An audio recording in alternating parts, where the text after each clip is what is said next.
Welcome students. हमारा topic शीत युद्ध चल रहा था। शीत युद्ध के अर्थ और उसके कारणों को हमने देख लिया था। अब हम चलते हैं शीत युद्ध के विकास के चरणों पर और उसके प्रभाव पर। सबसे पहले हम शीत युद्ध के विकास के चरणों पर चलते हैं। बेसिकली 4 इसके चरण माने जाते हैं।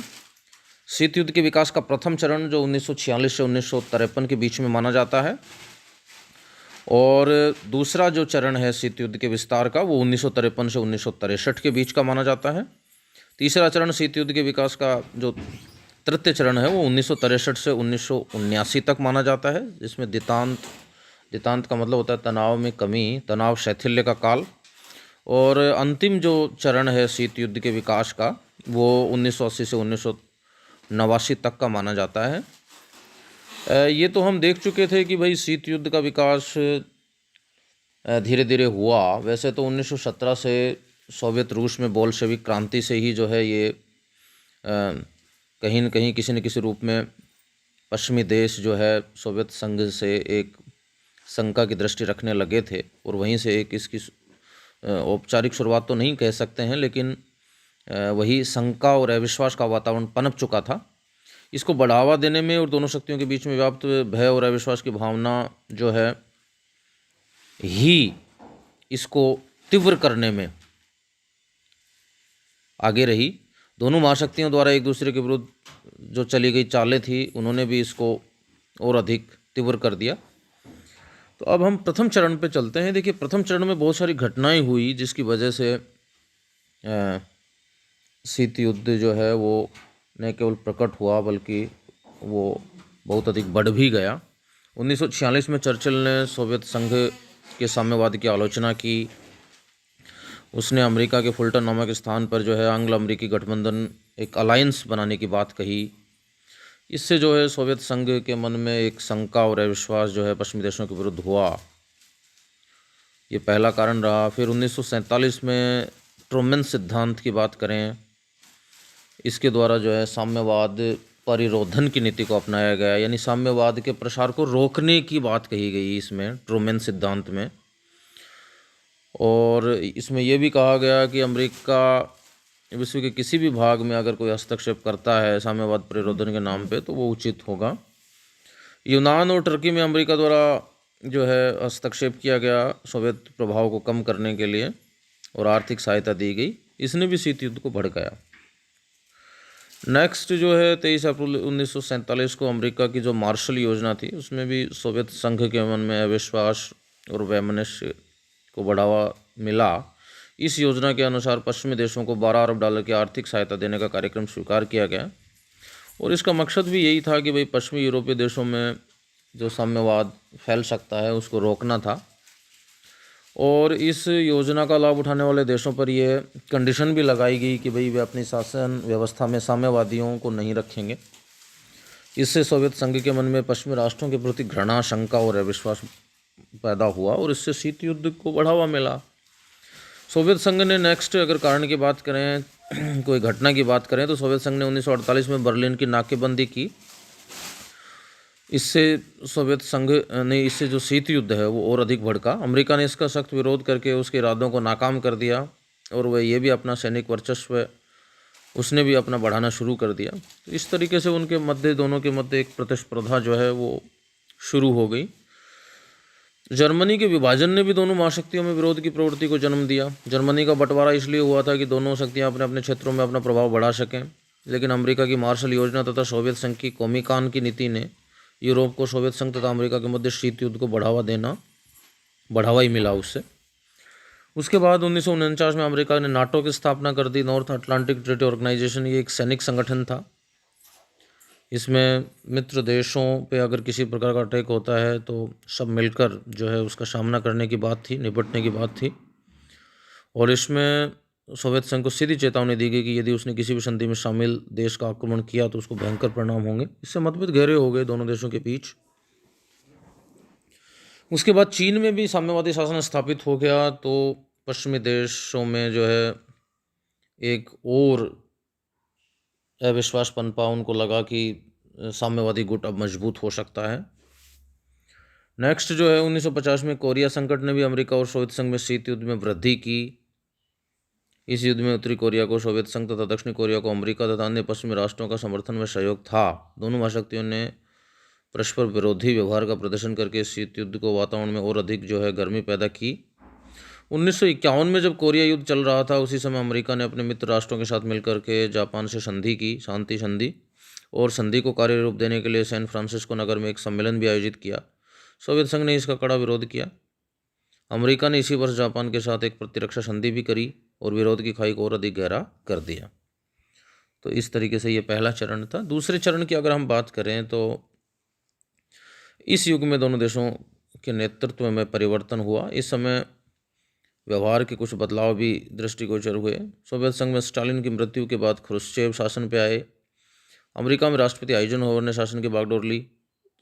सोवियत संघ की तरफ से दोनों देशों के मध्य मधुर संबंध स्थापित करने के प्रयास किए गए, लेकिन उसका कोई सकारात्मक परिणाम नहीं निकला। अमेरिका और सोवियत संघ में शीत युद्ध का तनाव जारी रहा। कुछ घटनाएं भी घटी जिससे शीत युद्ध को बढ़ावा मिला, जैसे कि 1953 में सोवियत संघ ने प्रथम आणविक परीक्षण किया, यानी परमाणु विस्फोट किया, जिससे अमेरिका के मन में सोवियत संघ के इरादों के प्रति शक पैदा हुआ।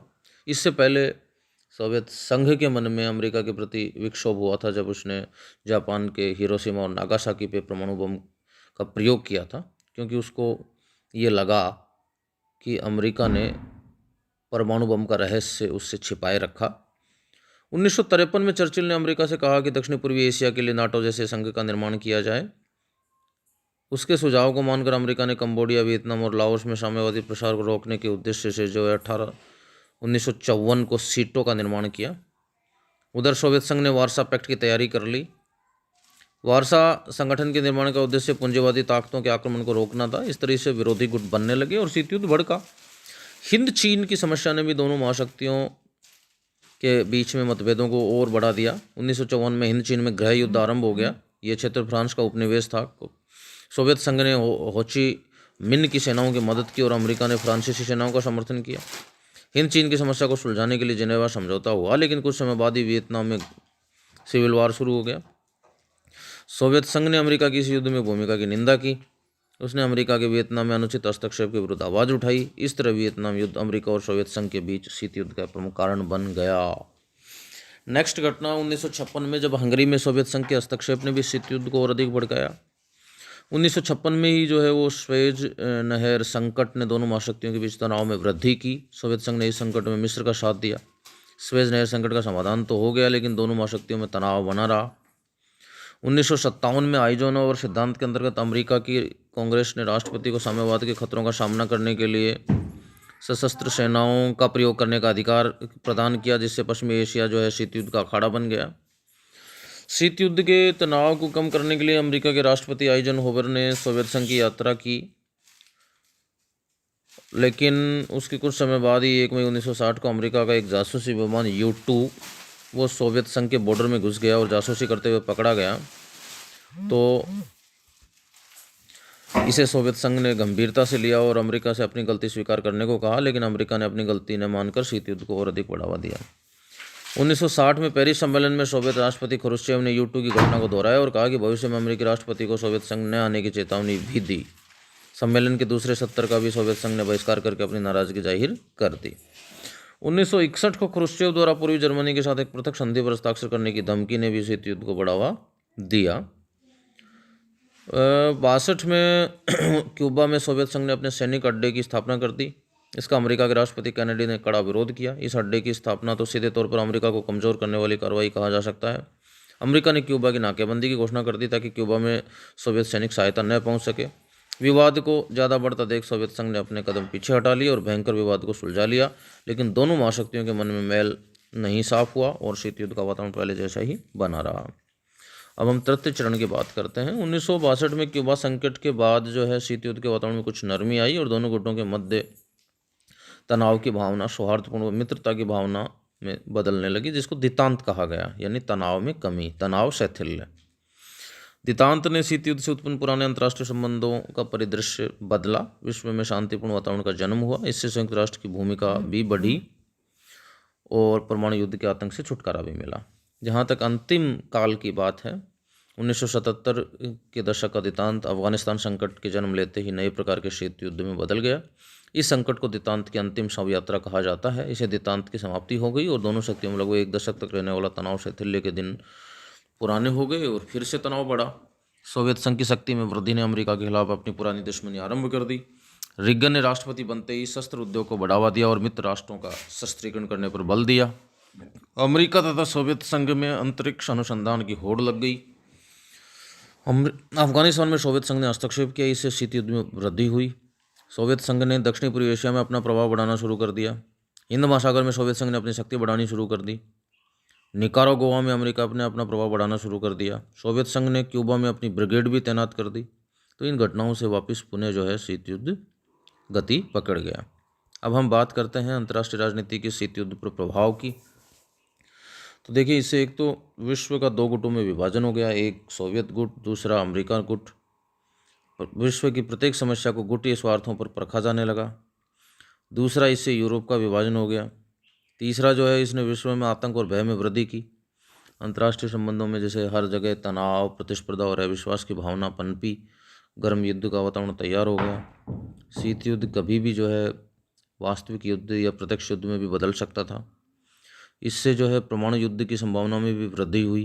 परमाणु अस्त्र शस्त्रों के विकास के कारण जो है कभी भी जो है परमाणु युद्ध हो सकता था।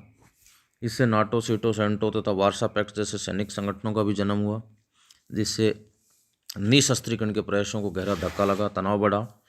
इसने संयुक्त राष्ट्र संघ की भूमिका को भी कम किया, क्योंकि दोनों महाशक्तियाँ यूएनओ के विभिन्न जो मंच हैं उसमें वीटो का प्रयोग भी कर रही थी और उस मंच को समस्याओं के समाधान के रूप में न लेकर के और संघर्ष का अखाड़ा बना दिया था। इससे शस्त्रीकरण को बढ़ावा मिला, क्योंकि एक दूसरे से सुरक्षा के चक्कर में दोनों महाशक्तियों ने सैनिक वृद्धि की और खूब पैसा जो है अस्त्र शस्त्रों के विकास पर लगाया। इसने यूएनओ की जो सुरक्षा परिषद थी उसको पंगु बना दिया, क्योंकि उसमें बार बार वीटो का प्रयोग किया गया। इससे जन कल्याण की योजनाओं को गहरा आघात लगा। दोनों महाशक्तियाँ पावर पॉलिटिक्स के चक्कर में विश्वास रखने के कारण तीसरी दुनिया के देशों में व्याप्त समस्याओं के प्रति उपेक्षापूर्ण रवैया अपनाती रही। इसने शक्ति संतुलन के स्थान पर आतंक के संतुलन को जन्म दिया। धन्यवाद।